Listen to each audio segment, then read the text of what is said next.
Hello दोस्तों, स्वागत है आपका आलू का आत्मज्ञान चैनल पर। दोस्तों, अधिकतर हम लोग सोचते हैं कि हमें शांति क्यों नहीं मिलती है।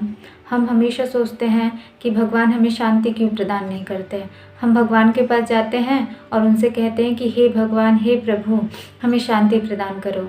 लेकिन हम ये नहीं समझ पाते हैं कि हमें शांति मिलेगी कैसे। और रही बात, हम इतने लालची होते हैं कि हम भगवान के पास भी तभी जाते हैं जब हमें उनसे कुछ चाहिए होता है, चाहे वो सांसारिक वस्तु ही क्यों ना हो। और शांति अगर हमें चाहिए तो हम उसी समय भगवान के पास जाते हैं और उनसे कहते हैं कि हे प्रभु, हे माता रानी, हमें ये शांति प्रदान कर लीजिए, हमें ये शांति प्रदान कीजिए।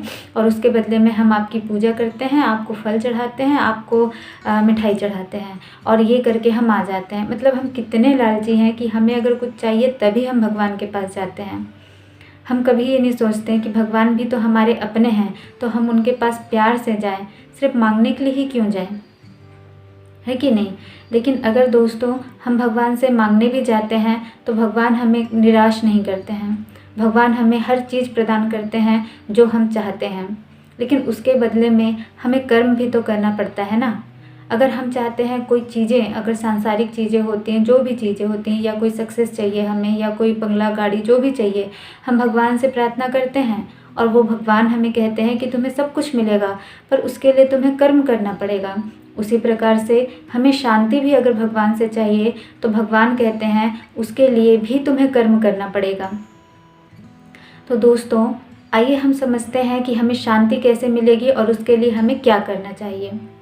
तो दोस्तों, सबसे पहले अगर हमें शांति चाहिए तो हमें ये पकड़ना पड़ेगा कि हमारे जीवन में ऐसा क्या है जिसकी वजह से हमें अशांति होती है, यानी कि हमारे जीवन में प्रॉब्लम्स आती हैं, है कि नहीं। अगर हमारे जीवन में प्रॉब्लम है तो सबसे पहले हमें उसके जड़ को पकड़ना होगा। जैसे फॉर एग्ज़ाम्पल हम ये देखते हैं कि हमारा कोई दोस्त है या हमारा पड़ोसी है, उसने बहुत बड़ा बंगला ख़रीद लिया, बहुत बड़ी गाड़ी ख़रीद ली, या हमारी कोई फ्रेंड है, उसने अगर चलो 10,000 के कपड़े ले लिए, तो हम उनसे क्यों नाराज़ हो जाते हैं। हम नाराज़ होते हैं कि अरे देखो, उसने इतना कुछ ले लिया और हमने नहीं लिया है, ठीक है। या फिर कोई, जैसे फ्रेंड ने कोई 10,000 की चीज़ ले ली तो हम क्या सोचते हैं, हम 20,000 की चीज़ लेंगे। अगर किसी को प्रमोशन मिल गया, किसी के बहुत अच्छे दोस्त बन गए, किसी को ज़्यादा मान सम्मान मिल गया, तो हमारे अंदर तकलीफ़ होने लग जाती है कि नहीं।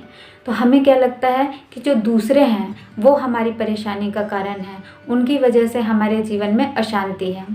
बिल्कुल नहीं दोस्तों, अगर आप शांति से समझेंगे, शांति से बैठ कर के सोचेंगे, तो आपको समझ आएगा कि दूसरों की वजह से हमारे जीवन में प्रॉब्लम नहीं होती है, बल्कि हमारी खुद की वजह से हमारे जीवन में प्रॉब्लम है।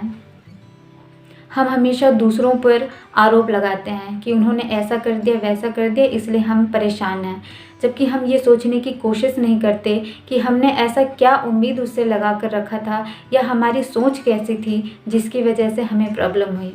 जैसे मैंने अभी एग्जांपल दिया ना कि हमारे दोस्त, जैसे हमारे पड़ोसी है, उसने बहुत बड़ा बंगला बना लिया, उसने बहुत बड़ी गाड़ी खरीद ली, तो हमें तकलीफ़ हुई।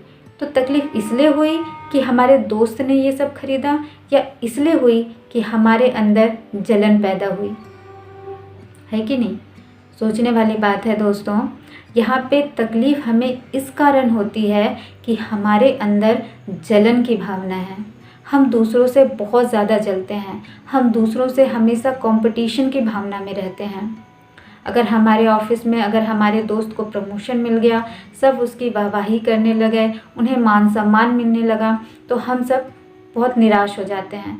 हमें ऐसा लगता है कि अरे यार, इस इंसान को इतना कुछ मिल रहा है और हमें कुछ नहीं, ये क्या है। जलन की भावना ही तो है ना। तो हमारी परेशानी का असली कारण क्या है, हमारे अंदर बैठा हुआ जलन। यानी कि हमारे जितने भी परेशानियां हैं, हमारा जितना भी प्रॉब्लम है, उन सब का रीज़न होता है हमारा अहंकार।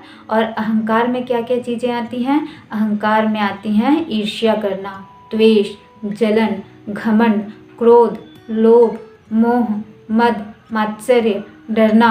ये सारी चीज़ें जो होती हैं वो अहंकार के अंतर्गत आती हैं। और ये सारी चीज़ें दोस्तों हमारे अंदर कूट कूट कर भरी होती हैं।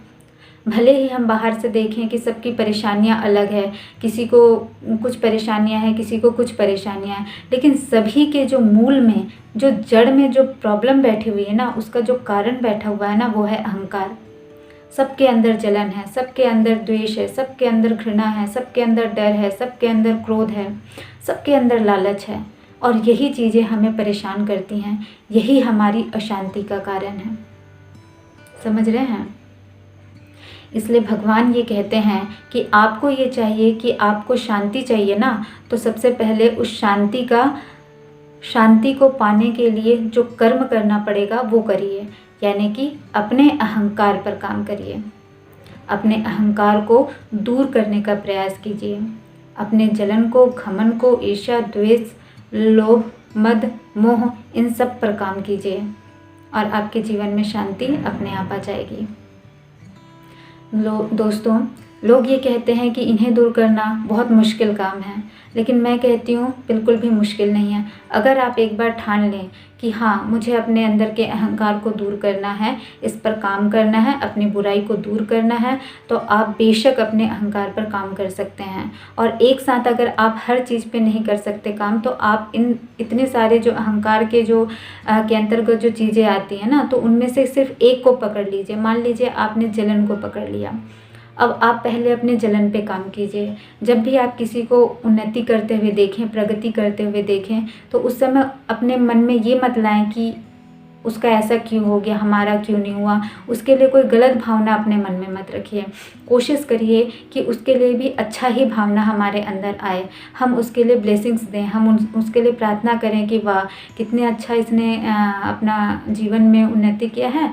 माता रानी करें कि ये और अपने जीवन में उन्नति करे। इस तरह की भावना अपने अंदर लाएं। और दोस्तों, ये ऐसी चीज़ है कि एक बार में आप इसे ख़त्म नहीं कर सकते हैं। इसके लिए ज़िंदगी भर प्रयास करना पड़ता है, बहुत मेहनत करनी पड़ती है। तो कई बार क्या होते हैं, लोग टूट जाते हैं और कहते हैं कि नहीं, ये सब हम नहीं कर सकते। लेकिन दोस्तों, अगर आप ये चीज़ नहीं करेंगे ना, तो जीवन के असली जो शांति है, असली खुशी है, उससे आप वंचित रह जाएंगे। आप अपने ज़िंदगी भर आप बस वही करते रह जाएंगे कि इसने मेरे साथ ये किया, उसने मेरे साथ ये किया, इसने ख़रीदा, उसने ये ख़रीदा, और ज़िंदगी भर यही टेंशन लेते रहेंगे और पूरा अपना ज़िंदगी बर्बाद करके अंतिम यात्रा में, पूरा जीवन में यात्रा ख़त्म। समझ रहे हैं? ऐसा ही होता है। आप आज हर इंसान को उठा करके देख लीजिए, सबका जीवन ऐसा ही है। शुरू से लेकर सिर्फ कंपटीशन, जलन, घमंड, अहंकार, इसी में ही भरा हुआ है और पूरी ज़िंदगी इसी में व्यर्थ कर देता है और आखिर में यात्रा ख़त्म हो जाती है। पर दोस्तों, आप ऐसी गलती मत करिएगा। जीवन जो होता है ना, बहुत अमूल्य है। बार बार मनुष्य शरीर नहीं मिलता है और इस बार अगर हमें ये शरीर मिला है तो इसका सही दिशा में उपयोग करना ज़रूरी है और उसके लिए हमें अपने अहंकार पर काम करना चाहिए। भले थोड़ा समय लगेगा, पर बार बार प्रैक्टिस करने से आप अपने अहंकार को दूर करने की कोशिश कर सकते हैं और अहंकार दूर होता भी जाएगा। यकीन मानिए, ऐसा होता है। अगर ऐसा नहीं होता तो बहुत सारे लोग उस ऊंचाई तक कैसे पहुंच पाते जो अहंकार ख़त्म होने के बाद पहुंचते हैं।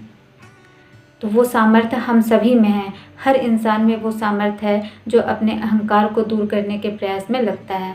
ठीक है, ईश्वर ने हर किसी को वो सामर्थ्य प्रदान किया है। तो पूरी कोशिश करिएगा, एक एक जो हमारे अंदर अहंकार है उसको चुन चुन करके उसे ठिकाने लगाने की कोशिश करेंगे, है कि नहीं? और अपने जीवन को सार्थक बनाएंगे और शांति की ओर चलेंगे। उम्मीद करती हूँ दोस्तों कि आप लोगों को ये वीडियो पसंद आया होगा, और अगर पसंद आया है तो प्लीज़ मेरे वीडियो को लाइक और कमेंट्स ज़रूर कीजिएगा और सब्सक्राइब भी ज़रूर कीजिएगा। ठीक है, नमस्कार।